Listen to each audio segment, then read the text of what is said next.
কোরবানি ঈদকে সামনে রেখে মাগুরা, বাগেরহাট এবং চুয়াডাঙ্গার কয়েক হাজার খামারি ব্যস্ত পশুর পরিচর্যায়।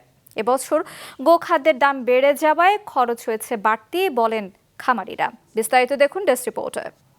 কোরবানির ঈদ যত ঘনিয়ে আসছে ততই ব্যস্ততা বেড়েছে মাগুরার খামারিদের।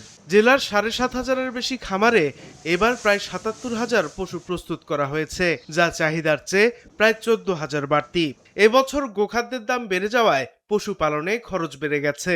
আমরা কোনো কৃত্রিম কোনো খাবার গরুকে কখনো খাওয়াই না, প্রাকৃতিক খাবার খাওয়াই গরু লালন পালন।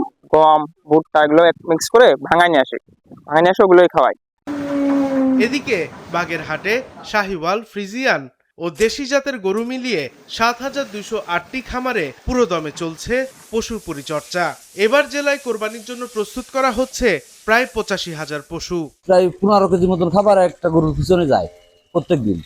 আর কাঁচা ঘাট আছে ও প্রায় ৫-৭-১০ কেজি করে একটা গরুর জন্য আছে।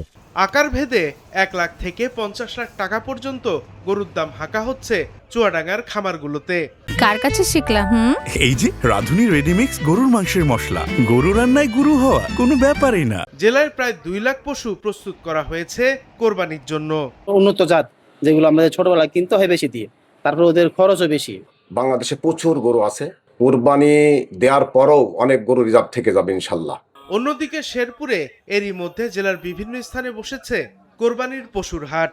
পশু তোলা হয়েছে ৯১,৭৩৮টি। স্থানীয় ছাড়াও আশপাশের বিভিন্ন জেলা থেকে হাটে ভিড় করছেন ক্রেতারা। প্রাণী সম্পদ অধিদপ্তরের তথ্য অনুযায়ী ৪ জেলায় এবার কোরবানির পশুর চাহিদা রয়েছে প্রায় ৩.৫ লাখ।